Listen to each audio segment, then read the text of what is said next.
विदर्भ 24 लाईव्हमध्ये आपले स्वागत आहे. दिवसेंदिवस पत्रकारावर हल्ले, त्यांना मिळत असलेल्या धमक्या आणि पत्रकाराबद्दल शासनाचे उदासीन धोरण याबद्दल स्वाभिमान श्रमिक पत्रकार संघाचे अमरावती जिल्हाध्यक्ष संजय सरवटकर यांनी नाराजगी व्यक्त केली असून यानंतर पत्रकारावरील अन्याय सहन करून घेण्यात जाणार नसल्याचे त्यांनी म्हटले आहे.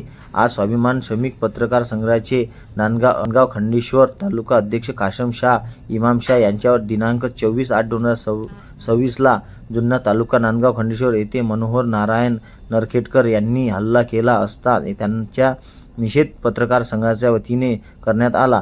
त्यावेळी संजय सरवटकर हे विदर्भ 24 लाईव्हशी बोलत होते. त्यानंतर स्वाभिमान श्रमिक पत्रकार संघाच्या वतीने जिल्हा पोलीस अधीक्षक ग्रामीण निकेतन कदम यांना निवेदन देऊन हल्ला करणाऱ्यावर लवकर कारवाई करण्यात येऊन त्यांच्यावर महाराष्ट्र पत्रकार सुरक्षा कायदा 2017च्या कलम 3 व 4 अन्वये गुन्हा दाखल करण्यात यावा अशी मागणीही करण्यात आली.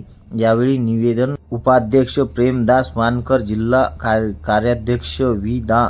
पवार, पदाधिकारी सुरेश दहिकर, नरेश बोरकर, गजानन सावंत, आदेश पाटकर, अमोल खंडारे, श्रीकृष्ण नाईक, जयंत गडलिंग, अरुण इंगोले, अमित तिवारी, सुनील वानखडे, अलीम भाई, अमीर शहा, मधुकर शिरसाट, सुरेशराव दभाडे, अंगत दभाडे, विदर्भ 24 लाईव्हचे साबिर हुसेन उपस्थित होते.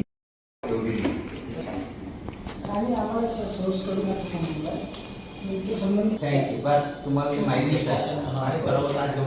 चौकशी आमची अशी विनंती आहे की घटनेचा गांभीर्य गंभीर आहे आणि आमची अशी विनंती आहे की घटनेचा गांभीर्य ओळखून आणि त्यातमधून चौकशी अगदी जे सत्य जे निष्पन्न होईल आपण तशीच त्याला चौकशी व्हावी आणि त्याला कठोर शिक्षा व्हावी. आणि थोडीशी एक विनंती म्हणजे या प्रकरणाच्या बाहेर आपल्या सन्माननीय एसपीची नावं दिलेली बोर्ड आहे त्याचं थोडंसं तालुका स्वाभिमानी पत्रकार संघातल्या कासम शाह यांच्यावर जुन्नर या गावामध्ये त्या दिवशी हमला झालेला आहे. त्याविषयी आपण जिल्हाध्यक्ष साहेब यांचं मत जाणून घेणार आहोत. आज स्वाभिमानी श्रमिक पत्रकार संघाच्या वतीने आपण जिल्हा ग्रामीण यांच्या कार्यालयात दिनांक 24 तारखेला ऑगस्टला आमच्या पदाधिकारी नांदगाव खंडेश्वर अध्यक्ष कासम शाह, इसाम शाह हे जणूच्या या गावाला गेले असता ते संकलन करत असताना एका असामाजिक तत्वाच्या काही 2-3 लोकांनी त्यांच्यावर हमला केला आहे. त्यांचा आम्ही पत्रकार संघाच्या वतीने सर्वजण निषेध करतो. या संदर्भात आजकाल गेल्या कित्येक महिन्यापासून आपल्या अमरावती जिल्ह्यात पत्रकारांवर नियमित हल्ले होत आहे. याकडे शासनाचं व गृह विभागाचं दुर्लक्ष होत आहे. हे होऊ नये, शासनाच्या लक्षात आणावं आणि गुन्हेगारावर कडक कारवाई व्हावी यासाठी आम्ही स्वाभिमानी श्रमिक पत्रकार संघ अमरावतीच्या वतीनं जिल्हा अधीक्षक ग्रामीण साहेबांना आम्ही निवेदन देण्यासाठी आलेलो आहोत. आम्ही त्यांच्या निदर्शनात हे बाब त्यांच्या निदर्शनात आणून देणार आहे आणि त्यांनी लवकरात लवकर याच्यावर चौकशी करावी आणि लवकरात लवकर चौकशी करून आरोपींना अटक करावी. अन्यथा आम्ही हे आंदोलन पुढे आणखी हे करणार आहोत. त्यानंतर त्यांच्याबद्दल आणखी माहिती देतील आमच्या संघटनेचे कार्याध्यक्ष वी.दा. पवार सर.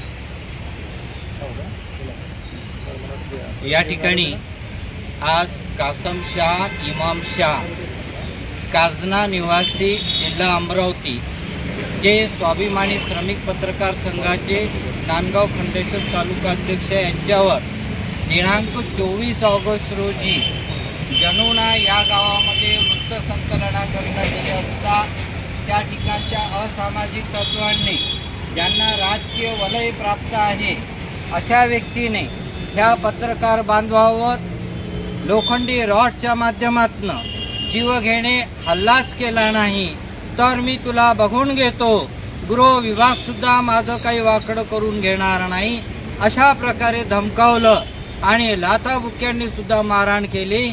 त्या संदर्भातील वैद्यकीय अहवालसुद्धा तयार झालेला आहे आणि पोलीस स्टेशनला गेले असता फिर्याद घेण्यासाठी सुद्धा ती तक्रार नोंदवण्यासाठी सुद्धा त्या ठिकाणच्या कर्मचाऱ्यांनी आडेवेडे घेतले. जेव्हा पत्रकार संघाचे हे तालुकाध्यक्ष आहे हे बाब कळली, त्यावेळी मात्र ती तक्रार नोंदवण्यात आली आणि ग्रामविकास अधिकारी त्या ठिकाणी जे आहेत त्यांनी सुद्धा सदर त्या संदर्भातील जी काही नोंद त्यांनी समोरच्या व्यक्तीला नोटीस म्हणून दिली होती त्याची प्रतसुद्धा आमच्या तालुका प्रतिनिधीला दिली नाही. आणि म्हणून प्रत्यक्ष जाऊन वास्तव परिस्थिती काय आहे ते जाणून घेण्यासाठी वृत्तसंकलनार्थ गेलेले आमचे बंधू कासम शाह यांच्यावर जीवहाणा असा हल्ला केला. तेव्हा अमरावती जिल्हा नव्हे तर महाराष्ट्रातील तमाम पत्रकार संघटनांच्या वतीनं मी जिल्हा ग्रामीण अध्यक्ष कार्याध्यक्ष म्हणून या ठिकाणी या घटनेचा निषेध नोंदवतो. हा कासम शाहवर हल्ला नसून तो या लोकशाहीतील चौथ्या स्तंभावर हल्ला केलेला आहे आणि हे सतत या पुरोगामी म्हणवणाऱ्या महाराष्ट्रात गेल्या काही वर्षात चालू आहे. तेव्हा गृह विभागाने आणि सामान्य प्रशासन जे ह्याच्याशी संबंधित आहे त्या सर्वांनी याची दखल घ्यावी आणि त्या गुन्हेगाराला जेलमध्ये टाकावं. तसं न झाल्यास संविधानिक पद्धतीनं स्वाभिमानी श्रमिक पत्रकार संघ पुणेच्या वतीने संपूर्ण महाराष्ट्रामध्ये पत्रकारांचं आंदोलन छेडलं जाईल हे मी या ठिकाणी नमूद करू इच्छितो. वारंवार असेच पत्रकारांवर हल्ले चालले, याविषयी आपलं काय मत आहे सर? यानंतर आपण ज्यांच्यावर ही घटना घडली आहे त्यांच्याकडूनच आपण जाणून घेऊ. आमच्या पत्रकार संघाचे नांदगाव खंडेश्वर तालुका अध्यक्ष कासम शाह, इमाम शाह यांचा जो अनुभव आला आहे यांच्याशी यांचा ताडा हिसकावून घेतला आहे. आपण त्यांच्याकडूनच जाणून घेऊ का त्यांच्यावर कशी काय घटना घडली आहे. कासम नमस्कार, मी श्रमिक पत्रकार संघ याचा प्रतिनिधी असून तालुका अध्यक्ष आहो. मला रामभाऊ केवदे यांनी बडनेरमध्ये भेटले आणि म्हणाले की भाऊ आमचा जागेचा असा वाद आहे, त्यांना नोटीस पण दिली आणि तुम्ही भाऊ थोडंसं चौकशी करा आणि आम्हाला दोघांना समजून सांगा. म्हणून आम्ही त्या घटनावर त्या जागेवर पोहोचल्याबरोबर समोरच्या व्यक्तीने मनोहरराव नरखेडकर यांनी डायरेक्टच न विचारता न पूछता आमचे बूम फोडले, आमचे मोबाईल हिसकले, आम्हाला मारहाण केली, माझा चष्मा फुटला, आय कार्ड पण गेला आणि ते चौकोनी राट होता सबलीसारखा त्यानं मारहाण केली. अशी ते घटना घडली.